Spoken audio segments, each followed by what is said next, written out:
Hey, Luke. First game, you guys had some really nice bright spots, but one of the things I noticed in the third quarter, they started playing the pick and roll, and you called a timeout early and made some adjustments. Just how big was that adjustment that you made to really slow down the Aiton cut and that whole pick and roll action they were doing? Well, that was a big emphasis going into the game. Was again going back to being disruptive, and how do we disrupt uh, the Phoenix Suns? In a what a big part of what they do is that pick and roll with either Chris or Booker, and they're both so talented offensively that Aiden gets a lot of easy dunks around the rim, and so we try to game plan around that, to take that part of the game, or at least make it more difficult. Because when they're doing that, it can deflate a team. And I thought our guys really did a nice job of responding, especially with the limited amount of time we had to rep some of that stuff. And to me, it always comes back with what kind of effort are you doing things with. And the effort last night was top shelf again from our guys. Katie Hunter. Hey, Luke. Rebounding is something that, at times you guys struggled with as a team. Last year, you'd have a couple guys that could contribute, but this year with Bagley healthy and Whiteside out on the floor, it seems to be a real strength of yours early. I was wondering if you could speak a little bit to what Whiteside has been able to kind of provide for you off the bench, both rebounding and protecting the rim. Yeah, so rebounding is huge, right? And we talk about that. So we want to continue to become a team that can count on our defense. And you finish defensive possessions off by rebounding. And I think that getting Marvin back and adding Hassan definitely helps, because they're both very gifted rebounders. But another part of the early season success we've had so far with rebounding is our guards are doing a heck of a job of coming back in. And we're constantly talking about sandwich rebounding, which for us means guards come in and sandwich the big. And if our guards can get those rebounds, it's a great fast break starter for us. So even looking last night, if you go down the line, there was Harrison had 10 rebounds, De'Aaron had 4, Buddy had 4.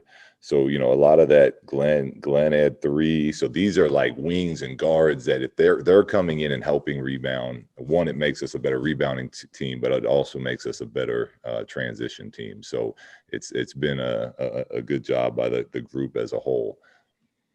Cunningham. Hey, what's up, Luke? I know it's kind of a small sample size still, but last year that bugaboo of having to defend without fouling really kind of corrupted your team a little bit. And I'm wondering what kind of growth you've seen so far. So good, I guess. Yeah, it's been solid. It's been solid. Keep your arms out. Show. I mean, these players in today's game have gotten so good offensively that if you don't keep your arms out and where the rules are today, you're just there's gonna be fouls. There's gonna be lots of foul calls, and we struggled with that big time last year. And it's hard. It's unnatural at times to play defense with both arms out, but that's what it takes now. And you got to rely on your help side defenders. And last game we did a very, very good job of that. And what it's about though is the consistency of doing it night in, night out. So last night's over. Are we gonna come in with the same mental edge and focus that we had? And that's the challenge for a team that's at the stage of the journey that we're on, is trying to find a way to do that every single night, or at least as many nights as possible. But yeah, in the first 2 games it was pretty good. Jason Jones. Hey, Luke. Hey, I'm going to follow up on something you mentioned yesterday about De'Aaron and about being the hardest worker, and how on all the teams you've been around, the great players are always the hardest worker. Is it possible, how long does it take for a young guy to kind of first learn how hard you have to work in the NBA to be a good player? And secondly, does it also take a player a while to learn that the credibility you have as a leader is tied to that work that your teammates see you putting in?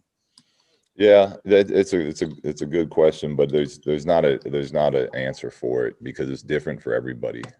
Some players come in and they get it right away, and they take off from a pretty early age. Some players, it takes some time. A lot of times it depends what kind of culture you're coming into. What are your vets doing when you're a rookie? Are they hardworking vets? Are they just kind of punching the clock type of thing? So there's a lot of variables that go into it. What I do know is De'Aaron worked extremely hard this offseason in the weight room and on the court, and he's continued that into camp so far. And at this rate, he'll continue to get better and better. Harvey. Yeah, Coach, you mentioned earlier about rebounding, and Glenn Robinson pulled down at least 3 of them. But what was interesting that he was ready. Excuse me. He came in ready, and he did things immediately. Can you talk a little bit about, his work ethic and him being ready anytime you make that call? Yeah, he's been very impressive since day one of camp. We sit around as a staff and kind of talk about practice each day and the players and where we have to take player development to and what we're seeing.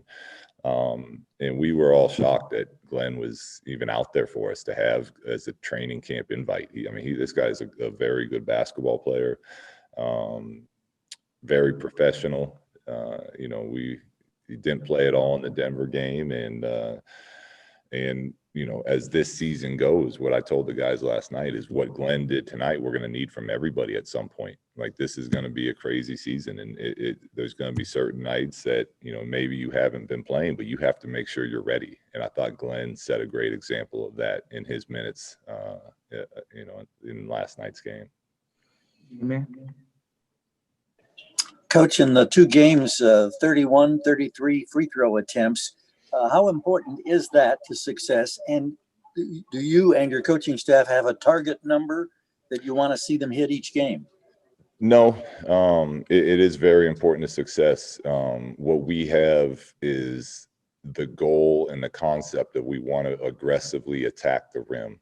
And if we're doing that, we want to take layups first. And if defenses are collapsing, then we want to kick out for threes. And the most important part of that equation is getting to the rim and putting pressure on the other team's defense. So when you're playing like that, you're gonna get some good free throw numbers out of it, and we just have to keep doing it and doing it and doing it. And then I would suspect some games, they start loading the paint more, and then our 3-point numbers should go up. So it's just kind of being able to have that mentality and then have the ability to read what the right play is once you get into the paint. Jason Anderson. Hey, Luke, kind of a common theme here with free throws, defending without fouling, et cetera, is these are areas of weaknesses last year that look like strengths, at least so far this year. Is that just coaching and emphasis, or is it a change like in personnel that has contributed to that? What do you attribute all this to? No, I think there's, everything goes into that. It's a second, if you call last season a full season, but it's a second season with,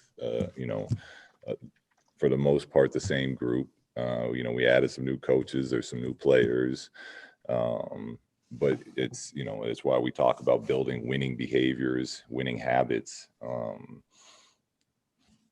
And over time, you start to see things get better when you have the right type of people in place that want to get better, that want to win.